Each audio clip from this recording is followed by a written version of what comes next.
The same zone, insane, as now we get a fantastic chance though for Wolves Esports to pick up points. Now elsewhere, an early fight happening between Neo and DCG. We were hearing a lot of talk, of course, from Roy in that interview, but Roy, our boy, has sadly gone down. Yeah, he's still in interview mode by the looks of things. He has unfortunately fallen. He's actually still in the interview. they started too early. Will not let that man go.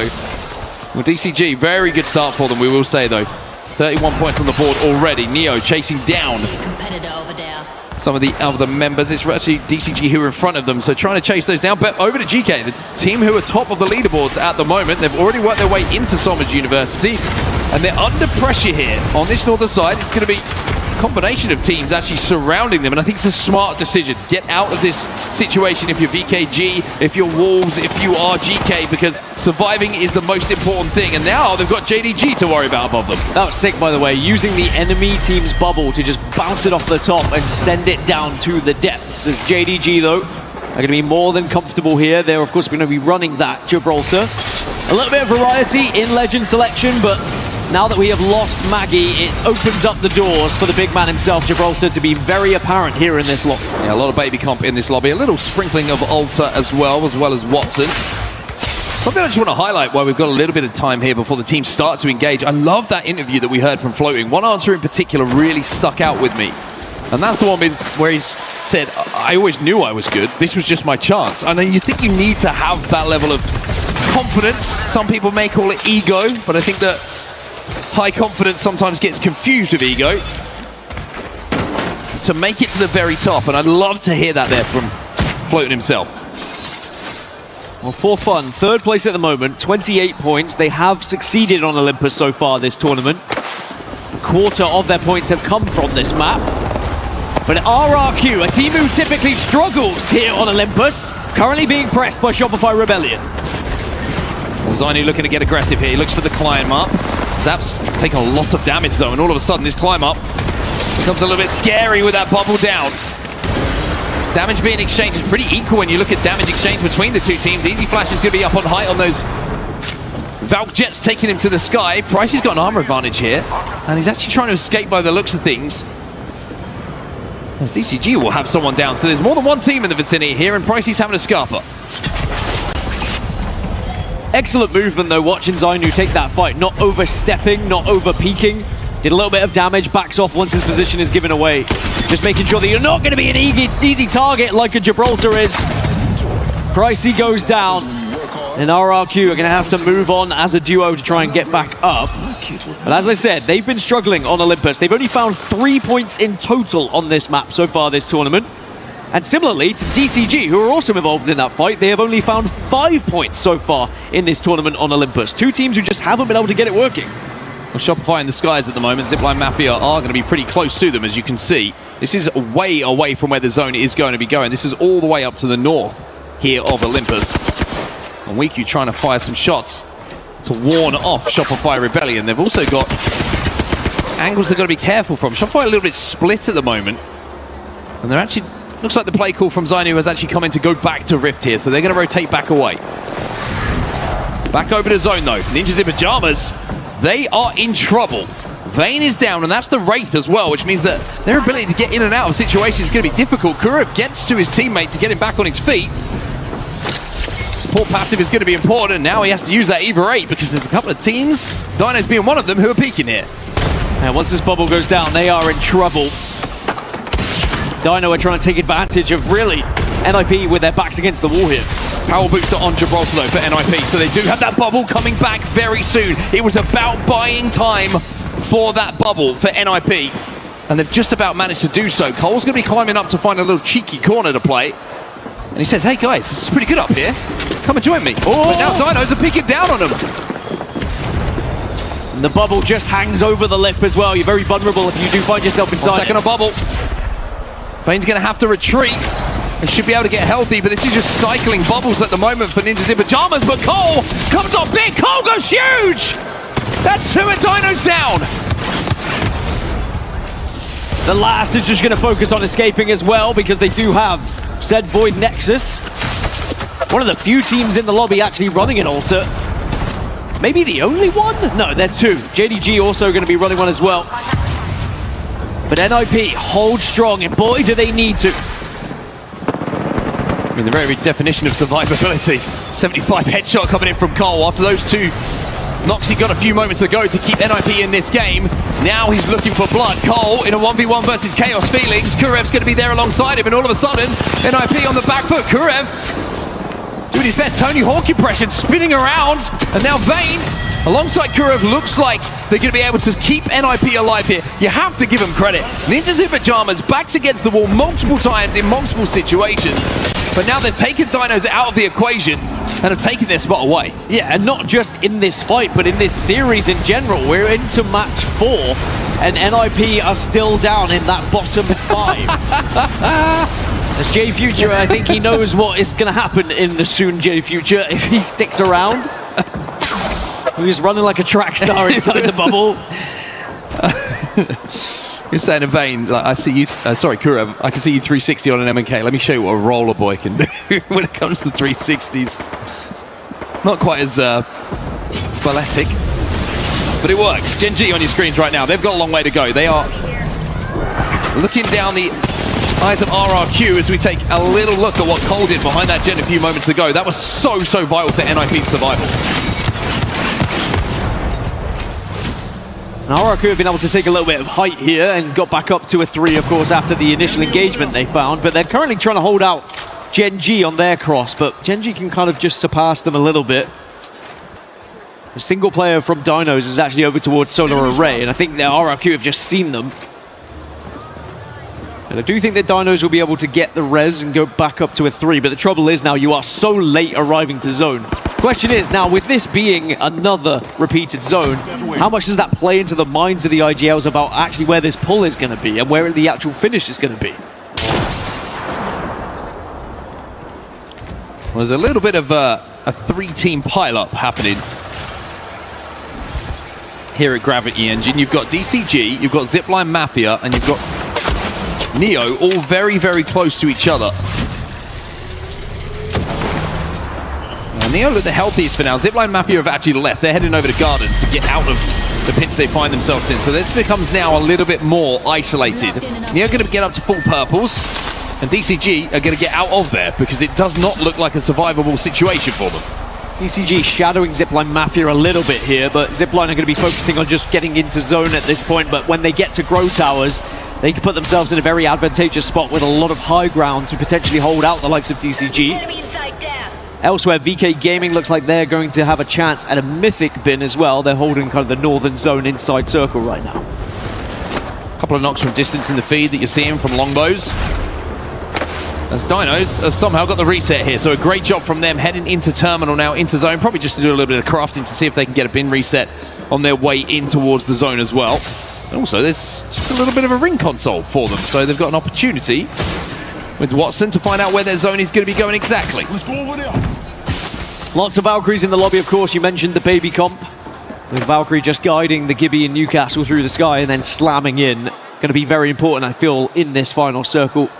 As we're just going to continue transitioning a little bit further east into Somos University. So JD Gaming in a fantastic spot right now. Yeah, you can see a great zone read from them. Wolves Esports, I think, have been a bit frustrated because they had the pick of the litter when it came to where they wanted to play. Again, it's not the first time that we've seen them have good prio to zone, but the read hasn't been great when it comes to the position they choose. JD Gaming, they read it perfectly. GK, we saw them very early rotating as well. And with all the teams starting to pile up on that south side, if VK Gaming can hold this northern side, their walk-in's going to be pretty good. But they've got 3 teams still, by the way, the same 3 teams on that northern side, looking to scuffle. Here they are. VK did get a scout out of that Mythic as well, so they're going to cause a little bit of trouble for those who are rotating in a little bit later. I think ZIPLINE Mafia avoided this gunfire, so it's going to be Neo and DCG. It's a pretty straight 3v3 right now.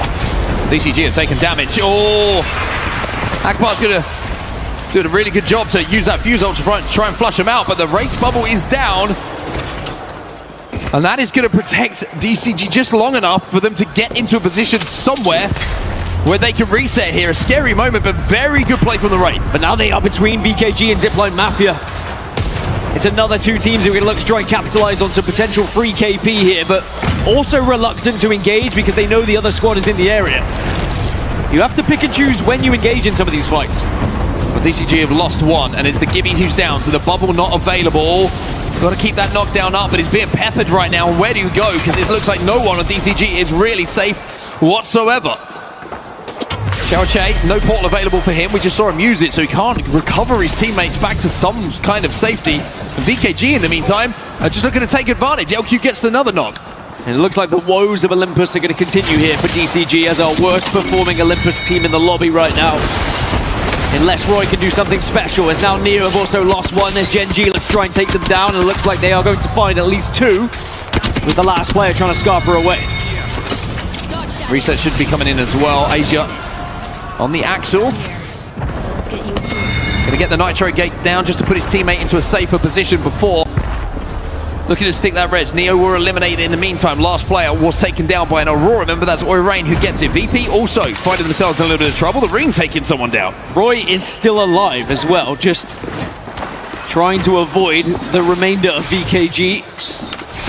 And actually Dinos, and now VKG, I think they were looking for Roy initially, but now they've come across Dinos. A potential fight there. As VP, as you mentioned, they lost one, and now Oz has gone down as well.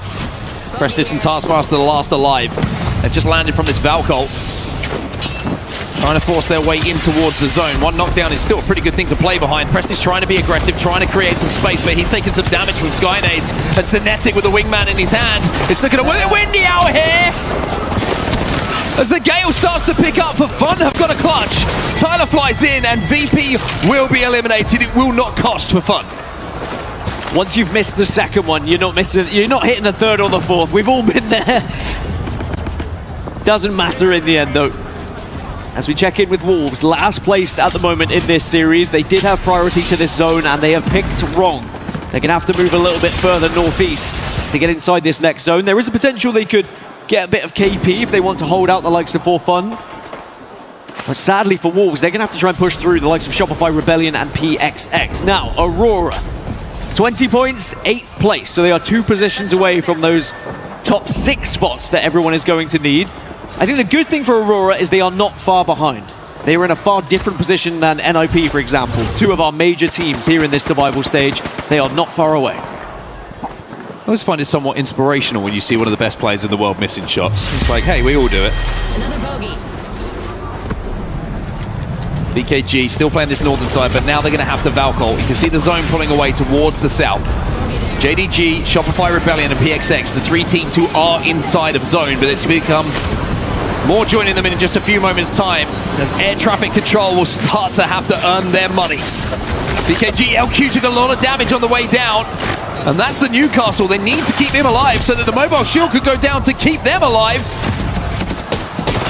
Not going to be able to do so. Aurora now trying to push in. They are safe inside of this building, but I think the flat kind of caught in a corner. They're going to bubble up on him. VKG did not survive. Nano finds that effect is starting to come to life. And the rest of Flat tried to escape. 2 players dead, all 3 now. Flat will fall. If Effect starts to cook, Aurora should start to make a meal of things. They're into 6th place now. It would be one of the qualification spots. They are looking a little bit more comfortable, but we can't get ahead of ourselves just yet. It is interesting to look at the stats for Effect. When he underperformed in the first couple of days, Aurora really did struggle. And whilst he is not the only reason why that team is going to do any good, he certainly can drag his team through hell at times. This is a really tough rotate here for Ninjas in Pajamas. They're going to wrap around the outside. Now Vayne is on the right. He may be able to thread a portal somewhere for them. Aurora, in the meantime, just trying to survive. Effect has to retreat, pop that battery inside the maze of tunnels that makes up the inside of Somers University. Now, a couple of fences down. He's going to try and res the Gibby first, Rain, so that he can get a bubble down and look to roof set completely. Does GK now make their move? Remember, they were in one of the prime positions early here on that northern side, but they've moved a little bit closer to some of the action that's taking place, and Aurora have managed to reset. Round 5 about to close, and we have 16 squads still left. We've only got about 5 teams that are actually in said zone. There's going to be a lot of death and destruction here, and you mentioned it, NIP trying to move down on that southwest side. They have been able to find a portal, but I think the portal was into a couple of teams, so it's plan B, a potential evac tower instead here, if they would like to take it. But actually, you get a knock. How about just send Kurev's defensive bombardment forward, 1 of 3. Now he's going to bubble forward, and NIP love to fight, and Kurev loves to be aggressive. We're seeing exactly that. Remember, power booster here on Gibraltar as well, so even when that bubble goes down, you would imagine unless there's a power booster on the opposite Gibraltar, they should get that second bubble first. Patience in the moment from NIP as well. They know they can just hold this position. They are just about in zone. As Relove DCG do get eliminated. Gen G also struggling a little bit. Aurora have lost Oirain again. And this is what I was talking about. Single player starting to go down as Aurora will fall in 14th. As GK, who win that fight, dropped his last alive though, back over to NIP though, inside of this building, still safe. Still playing around the safety and the comfort of that bubble. PXX on the other side of this Newcastle wall. It is looking like a tough ask to go through them. A very tough ask indeed. NIP have done very well though, I will say. They got the bubble. And these wingman shots could be imperative for their chances. Another bubble goes down. And there's a Peacekeeper on the other side of this. Cole trying to get those fences down to stop the push coming in. 50% on that pylon, so they're not going to be able to avoid any grenades that come their way. There's an opportunity to escape out of that window, should they want to. But it's still just a standoff between the two. I mean, out of the window into what is the biggest question. They have no sight lines of it right now. They don't know actually what they could be dropping into. Elsewhere, E36 are doing plenty of damage. GK Esports will be eliminated as JDG need to keep shooting up. They can at the moment, but floating hits some shots. A little bit of an armor swap for him. So trades on either side of this fight. E36 lose one. Man, 12 squads left, by the way, in this final circle. Insane. JDD lost one as well. Zipline Mafia dancing around these fights as well. You can see how close these teams are to each other. And with 12 squads remaining, it's no surprise Naughty somehow scarpers away on the Gibraltar. Finally, JDG will go down. As Zipline Mafia now hold one of the best places. PXX will be out next. With this many teams alive, it's very difficult to stay healthy as a full three. You have to be available to try and do it as a duo at times. E36 find themselves in a strong position, though, I will say. Shopify Rebellion go down in 10th. Bubble comes in for Kurev to try and work their way through the defensive bombardments raining down. Gen G and Shopify have fallen. And now it's going to become the skies becoming dark, as they will be fueled by defensive bombardments from Gibraltar's on purple perks, and Valkyrie's trying to navigate it. Wolves have the only rampart in the lobby, by the way. I wonder if this Sheila can do some damage here in the late game to some of these Newcastle Castle Wolves. TIE eliminated. And Wolves, of course, who dropped at Sommers, rewarded for watching the games back and seeing where those zones were going. But can they make the most of it? 7 squads remaining. Zipline Mafia and RRQ having a little bit of a fight here. NIP takes some damage. Cole last alive, playing behind those knockdowns and trying to do what he can to survive. He'll hit a big beam. He'll hit a second. But is it too much to ask? Ninjas in pajamas are down. Top 5 now as Wolves move in with that Mastiff. These are where the power boosters are so important as well. Getting bubble after bubble after bubble as another one comes out for Wolves. Kinatrope out in 5th as E36, they go up into the skies. And it's for fun again involved in the endgame. Cinetic down, being dragged back to his feet by the Newcastle, but they get absolutely swarmed. Zipline Mafia against Wolves in the endgame here. WinQ finds one. Zipline Mafia clutch up in the final moments here. And the Cinderella story continues for Zipline Mafia.